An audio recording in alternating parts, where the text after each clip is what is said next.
এজন্যই বাঙালিদের উপকার করতে নেই। এই লোকটা মালয়েশিয়ার জঙ্গলে 30 বছর পড়েছিল।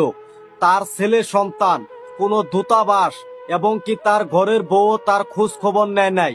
আর মালয়েশিয়ার প্রবাসী দীপু ভাই এই লোকটার জন্য দিনের পর দিন, রাতের পর রাত, বছরের পর বছর খোঁজাখুঁজি কইরা নিজের পকেটের টাকা দিয়া এই লোকটারে খুঁজা বাই কইরা বাংলাদেশে পাঠাইছে। এখন তার ছেলে সন্তানের কাছে গেছে। এয়ারপোর্টে যাওয়ার পর বাংলাদেশে কিছু হলুদ সাংবাদিক আছে, তারা মিডিয়ার মধ্যে এটা প্রকাশ করতেছে তারে নাকি বাংলাদেশ দূতাবাস খুঁজা বাই কইরা তারে ফিরি বাংলাদেশে তার ছেলে সন্তানের কাছে নিয়ে দিছে এবং কি তারে নতুন একটা জীবন দিছে।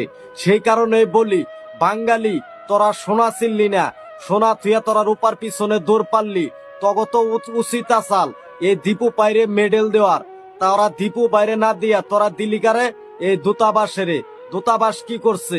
দূতাবাস কিন্তু পারে নাই এই লোকটারে খুঁজা বাই করবার লিগা। দীপু ভাই আপনারে সিলোর জানাই, আপনি যে এই লোকটারে নতুন একটা জীবন দিছেন।